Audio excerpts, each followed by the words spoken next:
ओम नमः शिवाय मित्रों, कैसे हो आप सब। माता रानी की कृपा से सभी अच्छे होंगे और अपने घरों में स्वस्थ होंगे, खुश होंगे, संपन्न होंगे।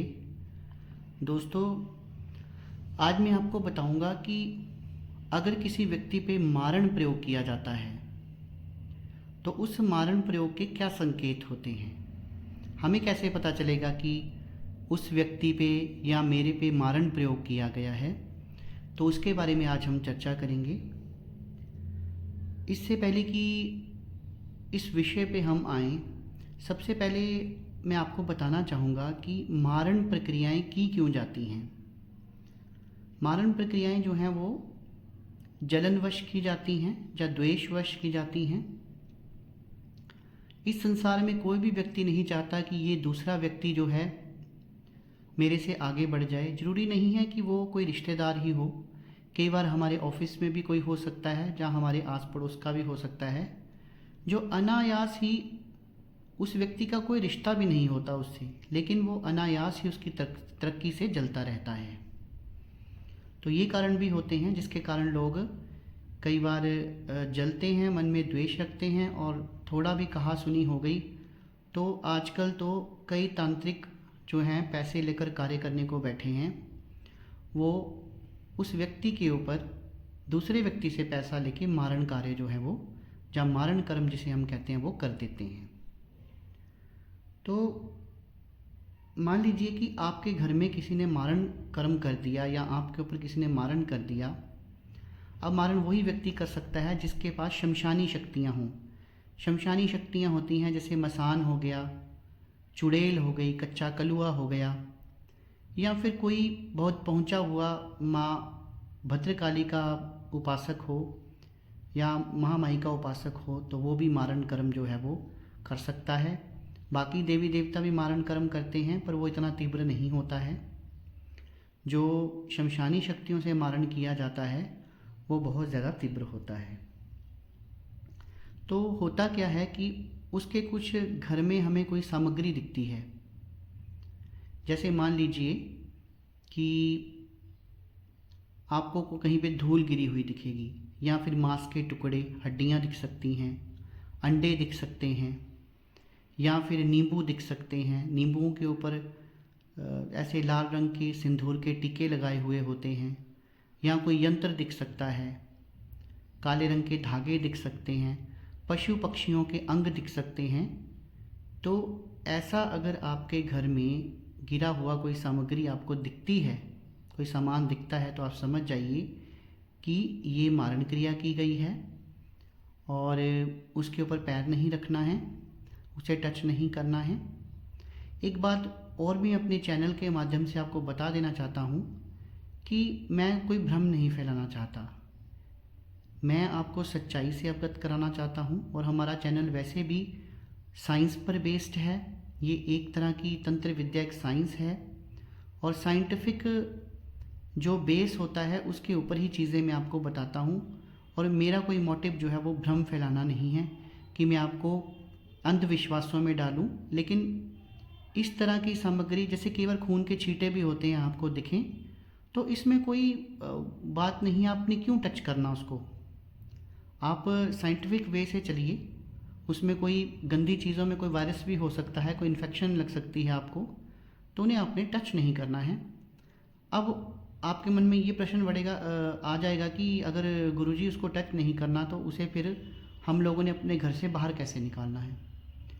तो उसे आप छूने की बजाय ऐसा कर सकते हैं कि आप किसी दो गत्तों की मदद से या फिर डंडों की मदद से उसे उठाइए आप किसी तरीके से, और उठाकर काफ़ी दूर घर से बाहर ले जाइए, और वहाँ उसे आपने अग्नि में जलाना है। आग जलानी है, उस चीज़ को वहाँ जला के आना है। बाकी अपने घर की पीछे से साफ़ सफाई करनी है। जैसे कि मैं पहले भी बता चुका हूँ कि अगर आपके पास गंगा जल नहीं है तो आप एक पात्र लीजिए, उसमें जल डालिए, और जो दुबा होती है, द्रुबा, वो 11 दुबा डालकर उससे भी अगर आप छिड़काव करेंगे घर का, तो घर में नकारात्मकता चली जाती है। अगर गंगा जल हो तो उस जल में आप गंगा जल भी डाल सकते हैं। तो इतना काम करने से नकारात्मकता घर से चली जाती है। मारण कर्म जो किया हो वो सफल नहीं होता है। ये तो आपको घर में सामग्री का पता लग गया कि क्या सामग्री हो सकती है और उसको आपने कैसे निकालना है।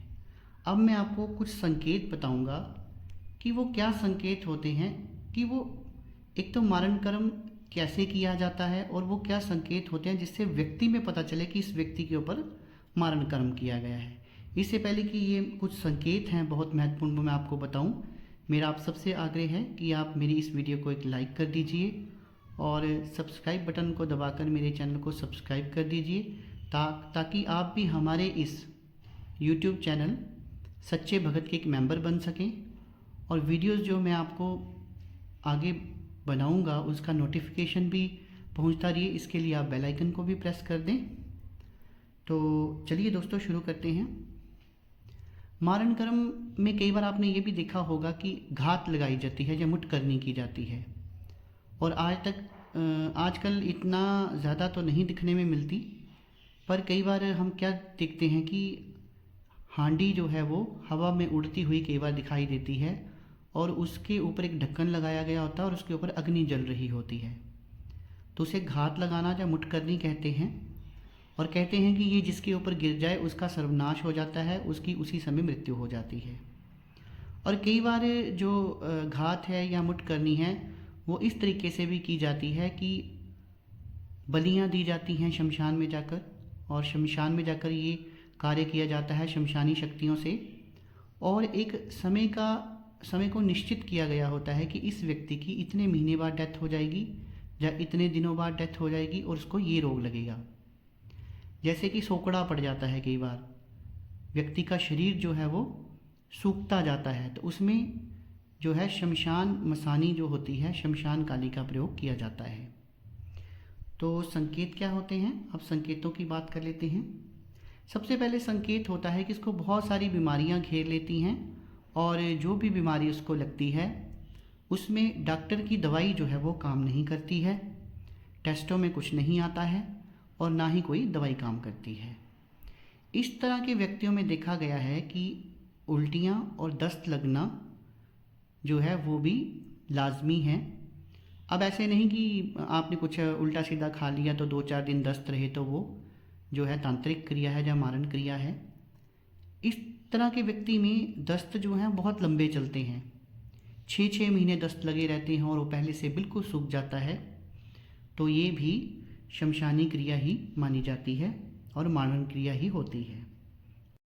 एक निशानी और होती है कि उस व्यक्ति का जो खून होता है वो पानी बन जाता है।